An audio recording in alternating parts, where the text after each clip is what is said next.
this. At this stage, we don't know if they'll be able to participate on Saturday. It's something we will discuss with Eddie Howe tomorrow morning at his next pre-match press conference. But Emil Kraft came on for Botman against Arsenal. Then he was in the team at centre-back for the Birmingham Cup tie at the weekend. Those were his first two appearances, Kraft, since October, after a spell on the sidelines with a broken collarbone, a nasty injury for a player who is an important part of Eddie Howe's squad. Okay.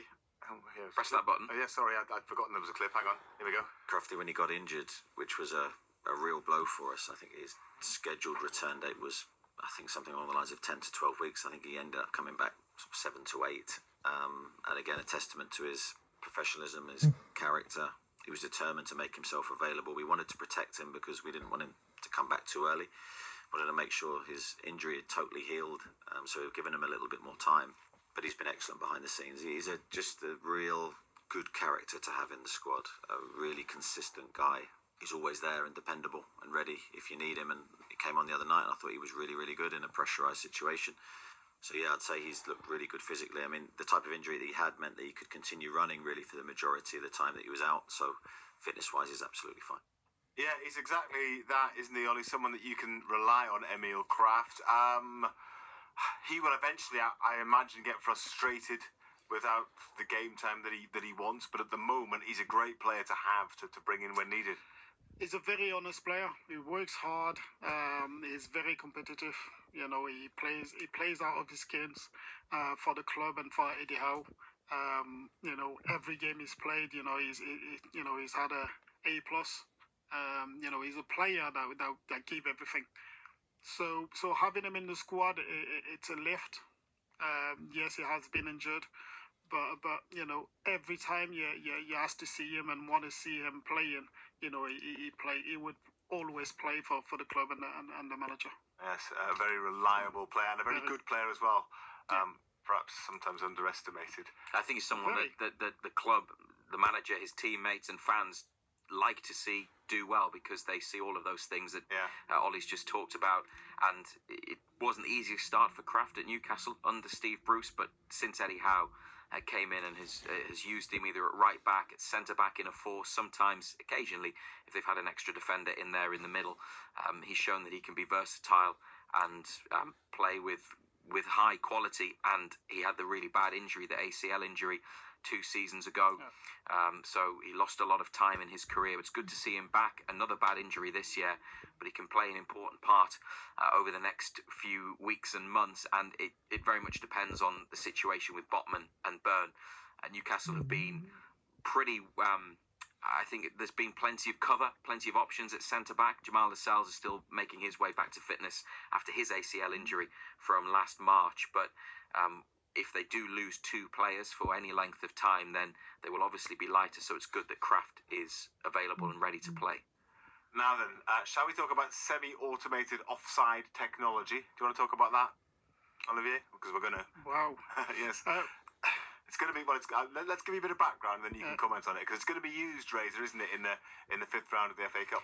Yes, so Newcastle's tie against Brighton at St James's Park will feature the semi-automated offside technology, and the 5th round of the FA Cup this season is going to be the first time the technology has been used in English football.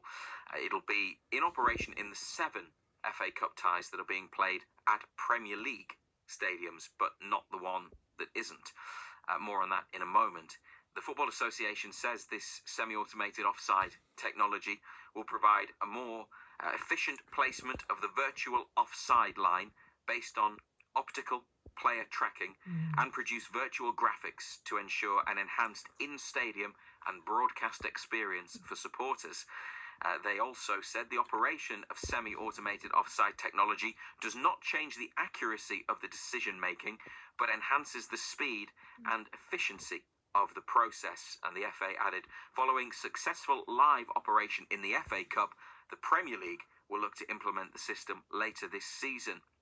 Just a reminder, in April last year, the Premier League clubs unanimously approved the use of this technology for this season with a planned introduction date for October, but that was delayed to allow for further testing of the technology. UEFA introduced the semi-automated offside technology in the Champions League at the start of the 2022-23 season, and VAR will be in operation at all 8 FA Cup fifth round ties, including the match which is being hosted by Championship side Preston. They've got Burnley in a Lancashire derby. Referees will make in-stadium VAR announcements. That's unusual because VAR is normally a Premier League stadium or Premier League thing, but there'll be no semi-automated offside at the Preston-Burnley Cup tie. The fifth round is scheduled for the weekend of Saturday the 1st of March. We haven't yet been told when Newcastle against Brighton will be played, though. So if it could make the decision quicker, I mean, we had to wait an age, didn't we, for Isak's goal against Arsenal to be ruled out in the second leg of the League Cup semi-final. So, yeah, if it means it's quicker, then it's got to be a good thing. I like the idea. Because at times I just think it takes a bit too long. And sometimes, from the naked eye, you can tell. And I don't know why are they looking for something else where sometimes it's that simple. But I think it's definitely going to help to solve the situation a lot quicker than well, hopefully. That's the aim anyway. Yes. So yeah, if it works that way, I don't mind it. Now Newcastle have signed a player for their academy, Razor. They have. It's 18-year-old winger Kyle Fitzgerald, who's joined from Galway United after a successful trial. Fitzgerald is an Irish under-17 international. Academy director Steve Harper says he chose Newcastle amidst lots of interest from other big clubs. And Steve Harper added, "Our talent pathway has had some big success stories in recent years, so the challenge is there for Kyle and all our players to continue their development and hopefully follow in the footsteps of those who have gone on to compete in the first team squad." And winger Kyle Fitzgerald is the second player to join Newcastle from Galway in recent times after defender Alex Murphy, who's currently out on loan to Bolton in League One. And more news from Newcastle. I'll ask Andrew about him tomorrow. He'll just shrug at me, won't he? Murphy or Fitzgerald? Well, he knows about Murphy now, Yeah. but he won't know about Fitzgerald. Well, no, Ando keeps an eye on the young he'll players shrug coming at me. through He'll just look at me. in Ireland, but he is pretty downbeat about the future of Irish football at national level. Yes, he is. Yeah, but maybe young players like this coming through will help see an uplift in their fortunes. More news from Newcastle's academy, finally. The under-21s have been drawn away to Altrincham in the quarter-finals of the National League Cup. There's no date and time for the tie yet, but it must be played before the 5th of March. Altrincham are 7th in the National League table. Newcastle reached the quarter-finals of this new competition after winning their group, and it's a competition that pits academy teams against clubs from the National League. Newcastle's group stage also included Sunderland's under-21s and Gateshead. Razor, thank you very much indeed.